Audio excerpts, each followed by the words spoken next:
Shavkat Mirziyoyev 24 июли соли 1957 бино ба бархе манобеъ дар деҳаи яктони ноҳияи ғунчии Тоҷикистон ва бино ба манобеъи дигар дар ноҳияи зоминии вилояти Ҷизахи Узбекистон ба дунё омадааст. Он чи бидуни баҳс аст аз вилояти суғди Тоҷикистон будани решаи аҷдодии роҳбари қонунии Узбекистон аст. соли 1981 донишкадаи обёрӣ ва хоҷагии оби Тошкандро бо ихтисоси муҳандиси механик хатм кардааст. парвози ӯ ба қуллаҳои қудрат асосан дар даврони роҳбари Ислом Каримов сурат гирифт.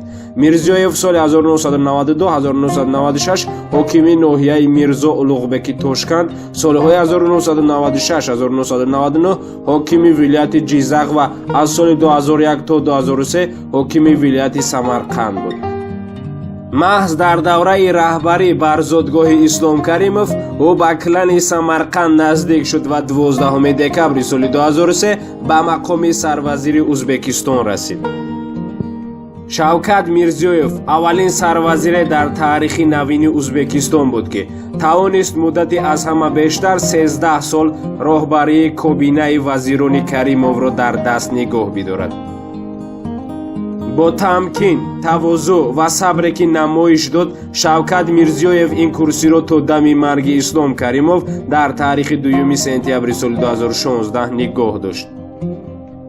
баъди даргузашти раиси ҷумҳурии нахустини Узбекистон то баргузории интихоботи пеш аз муҳлат зимоми раёсати кишварро на ба раиси Сенат ки қонуни асосӣ муқаррар кардааст, балки ба Мирзиёев супурданд ва дигар яқин буд ки ин интихоботи нигаҳбонии сиёсии Узбекистон дар масъалаи вориси тахти Каримов рӯи ӯ қарор гирифтааст.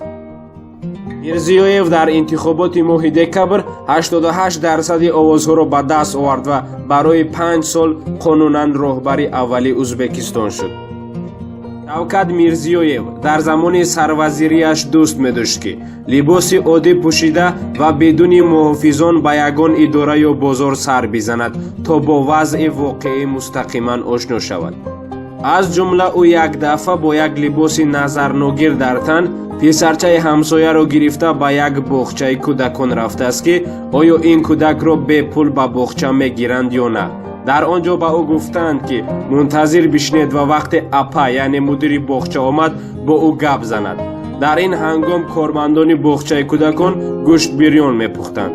Мирзиёев аз онҳо пурсид ки ин ғизо барои кӯдакон аст. ба ӯ гуфтанд ки кӯдакон хок хӯранд, ин ҳама барои апа аст.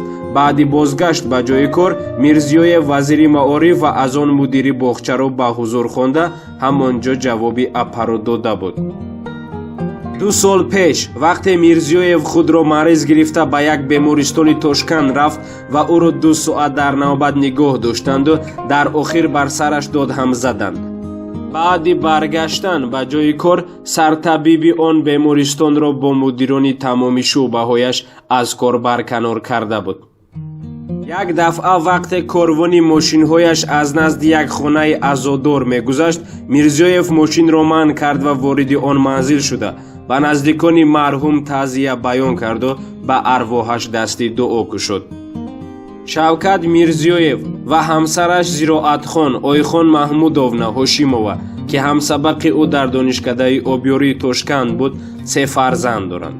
2 духтар Саида ва Шаҳноза ва як писар бо номи Алишер дорад.